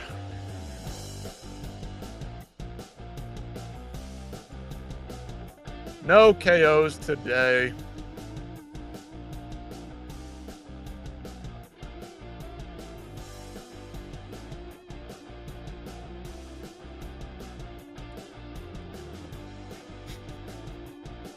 That's funny as shit. Look at this. Look at that. ESPN MMA. The submissions keep coming. Isaac Dolgarian gets it done. Who the fuck works at ESPN? It takes 2 seconds to figure out who won that fucking fight, man. Come on. Lucha Garcia fight next. Dude, Yair would be a sick matchup. We can pull up the rankings again. I think Yair. I mean, he's got some kind of hand surgery going on. I don't know what's going on. I know the rankings don't really matter that much. But I like a Yair matchup. That would be fun. Hell, Brian Ortega. Josh Emmett would be cool. Josh coming off that loss to Yusuf Zalal. Didn't take any damage in that one, did you? Did you, Josh? Or I was saying Yair. Exactly, my friend, exactly. Yair has to be it. That's my opinion. I say Yair. But Yair's got the hand injury. And Steve's 33, man. He's trying to get back in there as fast as possible. He's trying to get in there early and often. Stay active. Patricio. I mean, it's not much of a step up. I suspect Steve will probably jump Patricio. I doubt they'll throw him over Gene. I don't want to see him fight Gene. Him and Gene are two, like, ascending characters. David's been knocked back a step. Garcia would hurt Emmett. Oh, absolutely fucking run. I think he'd run right through Josh. If Josh is going to hang around and try to take on top-level opponents, I mean, I don't know why they do Josh so many favors. I doubt that it's going to be Steve, but I would, if he's trying to stay active, Josh Emmett, Brian Ortega, dude, fuck all these guys that are sitting. Why is this guy at number 3, bro? I mean, at this point, just give Lerone the shot. So Lerone gets his shot. Aljamain, Diego. If they're not going to do Diego, Yair's running scared. I don't even know how to. There's so much shit wrong with the featherweight division, man. I don't know. How is Ortega still at number 8? Steve Garcia, Diego Lopez. That feeds generations. I don't know if he's ready for it yet. Like, I think he could take one more. I think Steve Garcia is 2 fights away from a title shot. I think that's fair. So I say, Arnold Allen sitting there, man. I kind of want to see Yusuf take on Arnold Allen. Like, that's right there. If not, Arnold and Aljamain, Lerone. I say, capitalize on the big moment, the huge knockout. Lerone Murphy did something fantastic. Finally got the highlight reel. I don't like Lerone Murphy. I think he's pretty boring as a fighter too, but he got a fucking sick finish. Same thing as Leon Edwards. We talked about this earlier. Mostly a boring fighter, but he's got a sick finish on the record now. Throw him in there, capitalize on the moment. He's got some momentum going for him. Finally has something interesting going for him. Give him the title shot if it's not going to be Movsar. And run Diego Lopez, Movsar Evloev on the same card. Garcia Rex Allen, I gotta disagree. Allen is so fucking tough. But dude, the way that Steve Garcia just picked, I won't say picked apart. He fucking destroyed David Onama, who is no gimme fight. We've seen what this guy has done. The damage that he can put on guys. Woo! You gotta be a fucking killer to take out David Onama like that. Get that guy out of there in round 1. Damn, motherfucker. That's a killer right there. Steve Garcia is on one, bro. If Yair is not fighting Diego and Brian Ortega and Josh Emmett are still kicking around up there, fuck them, dude. I'm sorry. Emmett Rex Allen? No, dude. No way. Western Mass is a certified Arnold Allen hater, bro. No. Arnold Allen's like Easter Island. Yes. Fuck no, dude. Hell no. Casual viewer. Josh Emmett's what, 43, 47, 48, 49? No, I don't see it. Arnold Allen is not that open on the feet. You can see that shit coming a mile away. Now, I'm no Arnold Allen apologist. I'm no huge fan of Arnold Allen, but I think he's damn good. I say Aljamain Arnold. Book it. Fuck it. Let's pull up the old Google Doc. Match this shit up. Let's figure this shit out, Western Mass. While you're here. Western Mass says, sorry, but the hardcore hater is a fucking retard. No, I'm not. There's no way. All right. We got copy paste going on here. Okay. Let us see. Let us see.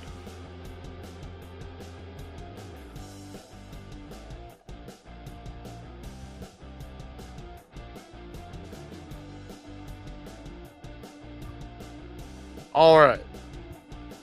What is this guitar? What is that shit? What are you talking about? Okay. Excuse me. Let's highlight him. What the fuck? Let's say, who's booked right now? Is anybody even booked? I don't believe so. All right. Steve Garcia. Let's start with Onama. I think he's pretty good. He's got that win over Ige. Let's match him up. Maybe they've got fights, maybe they don't. Okay. We're going to color code this shit and everything. Is that everything? Can we see everybody?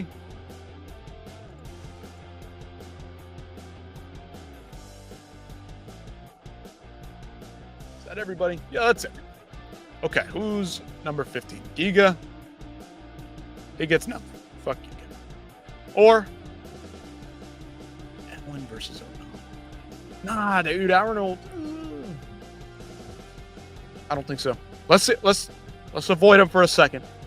Let's get the title taken care of. I think we need to make this right now. I'm putting it in green. Lerone Murphy. He's getting his shot. He's getting his shot. Steve Garcia. We'll wait on him for a second. Yusuf Zalal. I say he beat Josh Emmett. He took a big jump in the rankings. What do we do with What do we do with Yusuf? Pitbull. What are we thinking, man? I think Diego. If they're not going to give it to Mobsar, run it. Run it. Yair's going to be out for a while. Hand injury. Murphy gets cooked by Volk. I think so, too. I don't know if he can pull off another spinning elbow. I don't know. I don't think so. But he's fast, man. He's fast. If he can catch Volk, outpoint him. He's been in some decision fights. I think you do Arnold and Alden.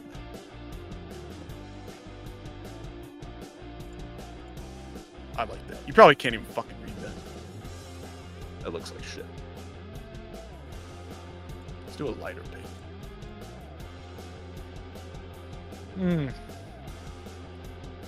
I think Giga is coming off a loss. I'm gonna say fuck Giga. Sorry, buddy. Steve Garcia. I don't know, man. Yair. Dude, I'm really liking Yair, Steve Garcia, but Steve, I know he wants to stay active. Emmett's probably gonna have to fight. Dude, I don't know, man. I'm feeling like Josh Emmett's gonna take on Steve next. I'm just like, the way the wind's blowing. This is tough, man. It's weird. It's weird. Yusuf, does he really deserve another huge jump up? I say no. I say fuck it. Let's get fun. Let's get funky.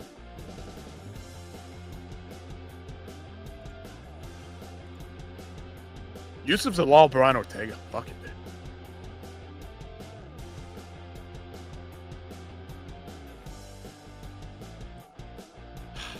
Patricio. I think Patricio's going to get fucked on this one. I think they're going to run. Dude, I don't know. Western Mass, whoever's out there, let me know. Call me crazy. And I'm not doing what I would pick necessarily. I'm doing what I think they're going to do. Running out of colors here. I think they're going to do Steve and Josh. I think Steve is one step behind Yusuf Zalal. And call me crazy, but I think they do. Yair and Gene. You know they want Gene at the top. Now that's color coordinated poorly, but Volk versus Lerone, Mopsar versus Diego. Yair, when he comes back against Gene took a lot of damage. I know he's looking to get back there quickly. I don't care what they do, really, but this division needs to move on. And guys like Brian Ortega and Yair Rodriguez and Arnold Allen need to get active right fucking now, or you can hop town. You can skip out of here. Because guys like Steve Garcia, Yusuf Zalal, they're coming, bro. They're coming. Guys like Diego, Gene Silva, they're hungry, man. They're young, hungry, trying to get this shit done. Moved on. Movsar, move the fuck on. Fight somebody right now. Diego Lopez rematch. Ideally, Diego fights Yair. But I doubt that shit happens. Yair seems like he's running scared.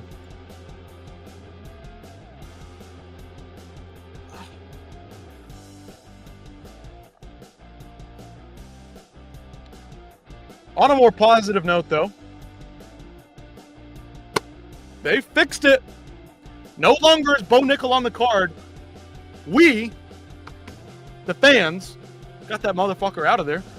This guy was sitting above Benoit Saint-Denis and Beneil Dariush and former title holder Leon Edwards and Carlos Prates. Two sick fucking fights. Two huge fights. Two massive ranked fights. Bo Nickel's taking out fucking Rodolfo Vieira?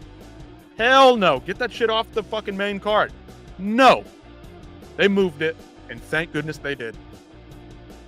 No brainer. The people called their shot, and they listened.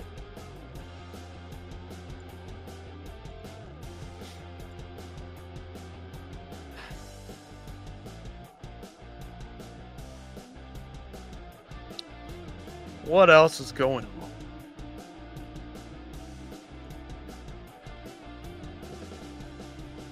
Oh. Oh no. Oh no. Dante Johnson got a huge victory over Cedric Domas, who is awful. Multiple domestic abuse charges. No. What is this, man?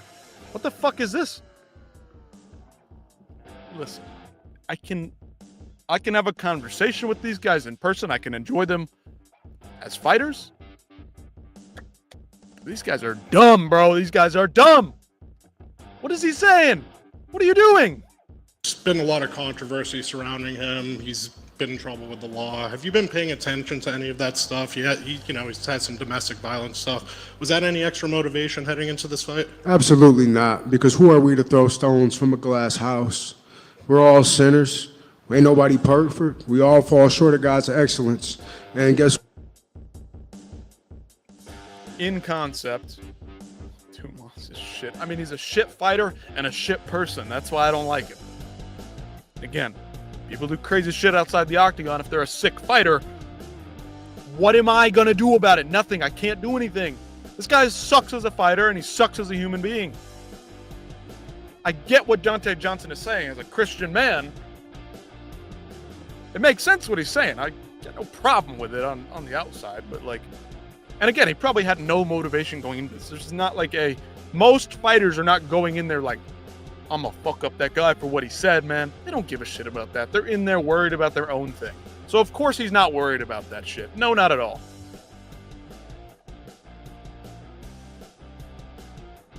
But domestic violence, beating up on women, beating up on kids potentially. You're not a good person, man. I guess my point is, you don't deserve to be called a good person. Of course, in the eyes of Christians, you're worthy as a human being. You're never disregarded. You're never a piece of trash. Like, I don't wish death upon Cedric Dumas because he's done all this heinous shit. I hope that he, has his come to God moment, come to Jesus moment, and he makes amends and pays the price and lives a better life after facing consequences. He's not a good guy. Who are we to throw stones from a glass house? We're all sinners. Ain't nobody perfect. We all fall short of God's excellence. And guess what? You know what I'm saying? My life started changing when I started looking at people I look at them through like as a child. Everybody was a child. He's a child to somebody. He's a brother to somebody. He's a cousin to somebody. So again, who are we to throw stones from a glass house? We're all sinners. So nah, that's a man. I guarantee you that's a good man that's been through a lot in life. And I think people should just get off his back.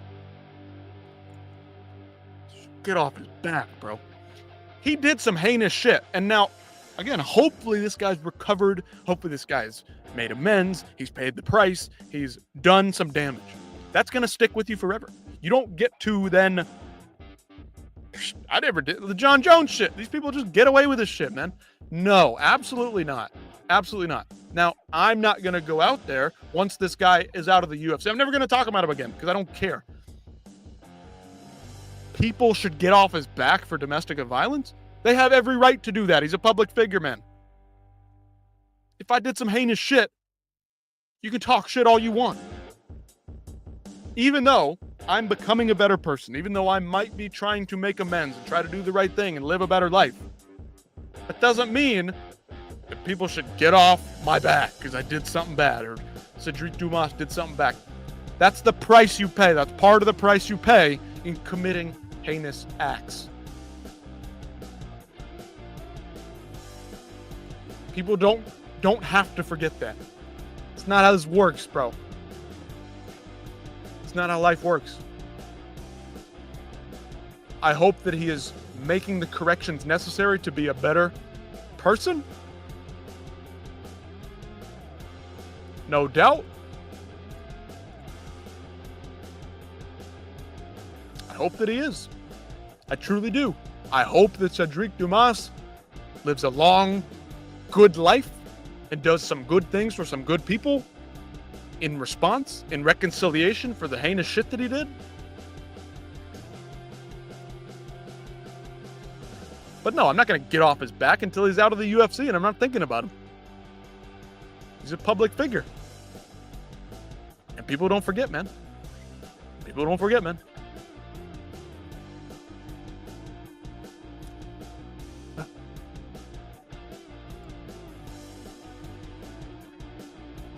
all you need to know.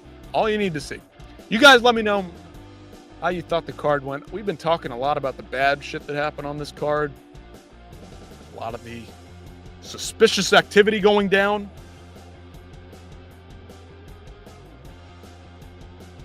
I don't know. I just wasn't. We had some good submissions. Probably the best fight was Nascimento versus Cody Durden.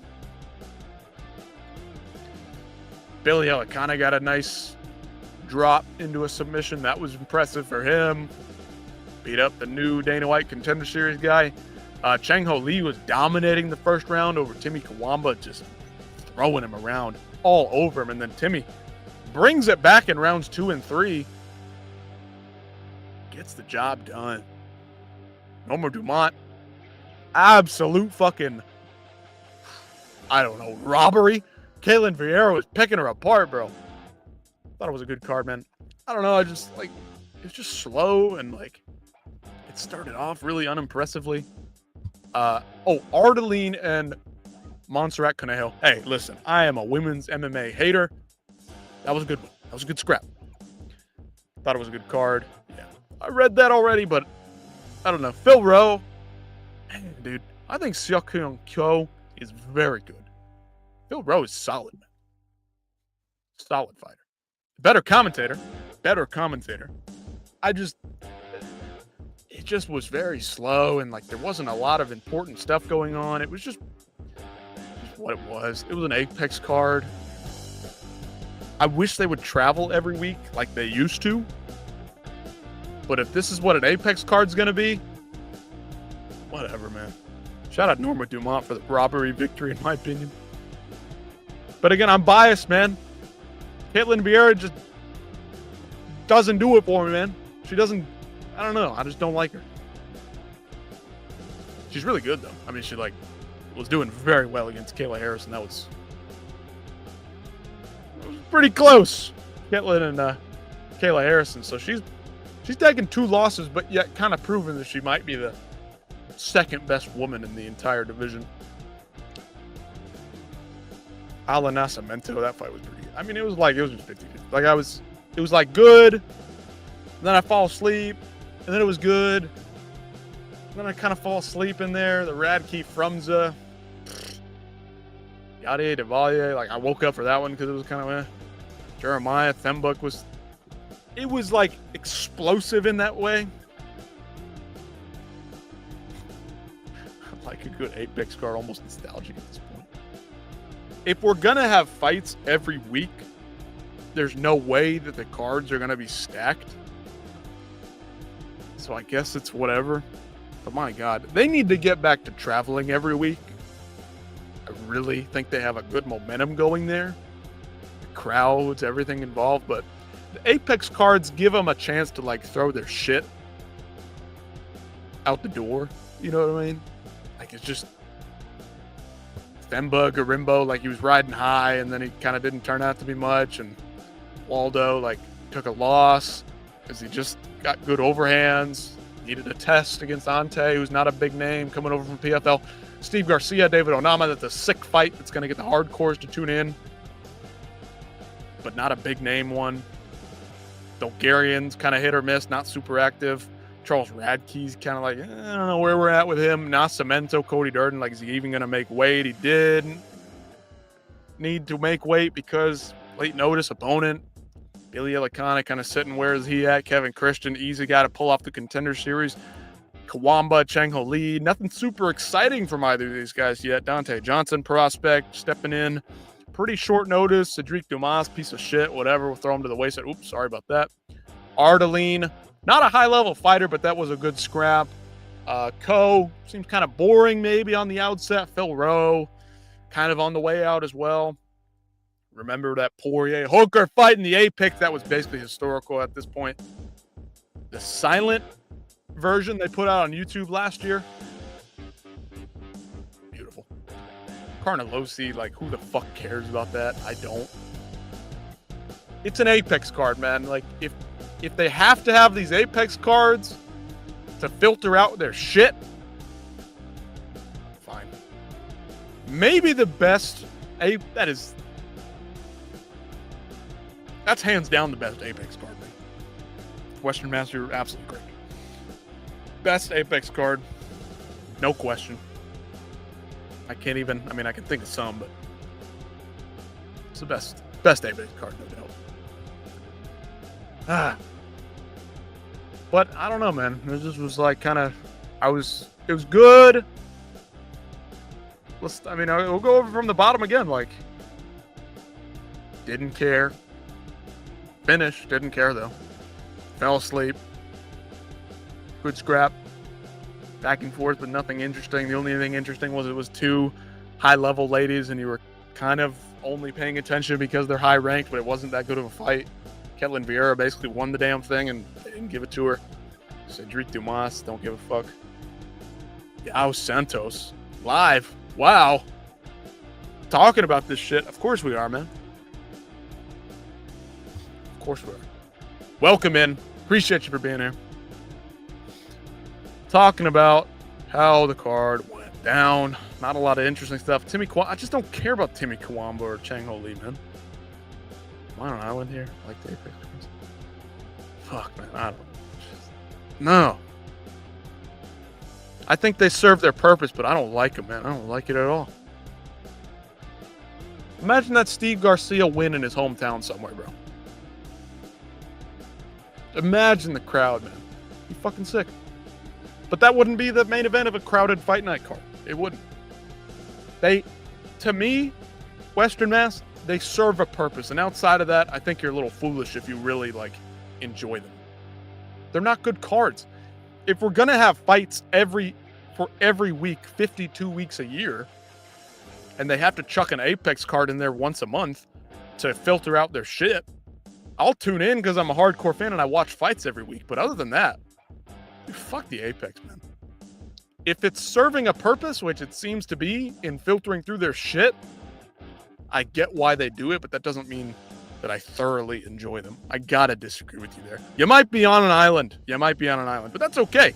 There's nostalgia in it for you. Western Mass, maybe. I don't know. Maybe if you started watching fights in the Apex, then I understand the nostalgia for you, excuse me. But before that, traveling everywhere. They'd be in the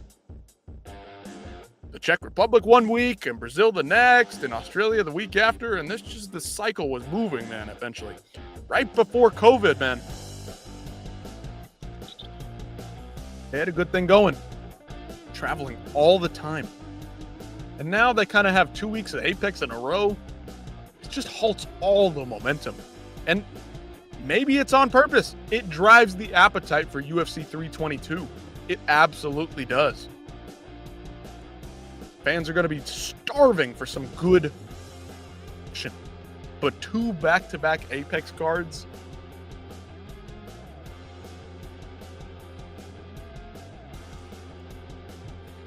You like the silence and the lack of crowd sometimes. I mean, it's cool when you get that thudding action, the action from the Hooker Poirier fight. I get it. I get what you're saying. But I don't know. You find bigger crowds at your local gymnasium putting on events in Wichita, Kansas, and up in Montana. It's exhilarating. You want to feel that energy, man. And I get what you're saying. It's nostalgic. I understand where you're coming from. But I just don't feel it. I want the energy back. It was cool while it lasted, but then it kind of got a little tiresome. And the Apex has just ran its course for, I think, everybody. Unless, of course, they're going to use it for the Contender Series. Go watch the Contender Series. It's on all the time for 10 weeks straight, every Tuesday. Go watch that. Ultimate Fighter. You can still fill that void. They just need to run, anyway, Contender Series all the time, in my opinion. Give these guys a little more carrot than what they're getting on the regional scene. But, I mean, people are going to be starving for that Makhachev-Madalena card. But another Apex card. Matt Schnell coming back off of retirement. I think next week's got some better fights, some more finishing potential here. Some real dangerous stuff. Oh boy, Josh Oakett. Robert Valentin, Jackson McVeigh. That's going to be a hell of a fight for one round. Miles Johns, Daniel Marcos. Can Daniel Marcos avoid the one-shot thudding power of Miles Johns? Tisha Torres. That's fine, but I gotta disagree. Fuck the Apex. It serves its purpose, and that's the only reason why I let it slide. But I don't enjoy it. If it was once a month and not back-to-back, and it served a real purpose of just filtering through some dog shit fights and some dog shit fighters, fair enough. Got no problem with it there.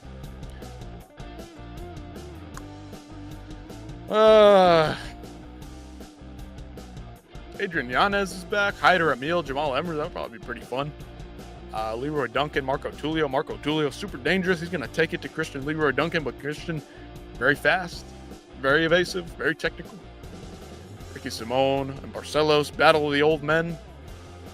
Chris Padilla, Ismael Bonfim, going to be a good one. Bonfim brothers are on the same card. Salikov, Uros Medic, that's going to be a fun one. That's going to be fun. Matt Schnell, Joseph Morales.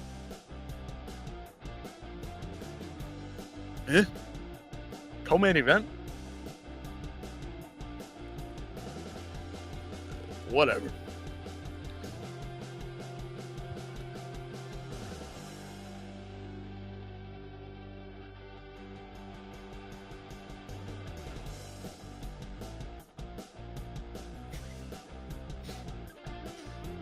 This is Western Mass right here.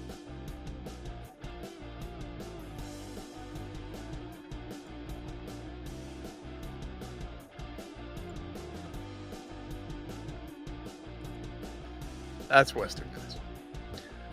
What else we got? Anything out there?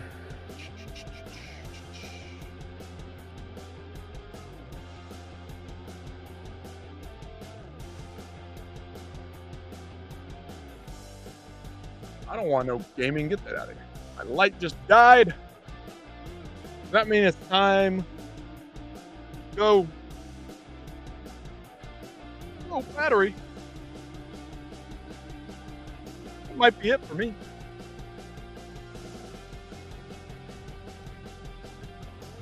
Oh, battery. I don't know. What did you just say, playa? My light's dead. It's time to go. I moaned in defeat. Light is dead. Might be time to go. I don't want to see.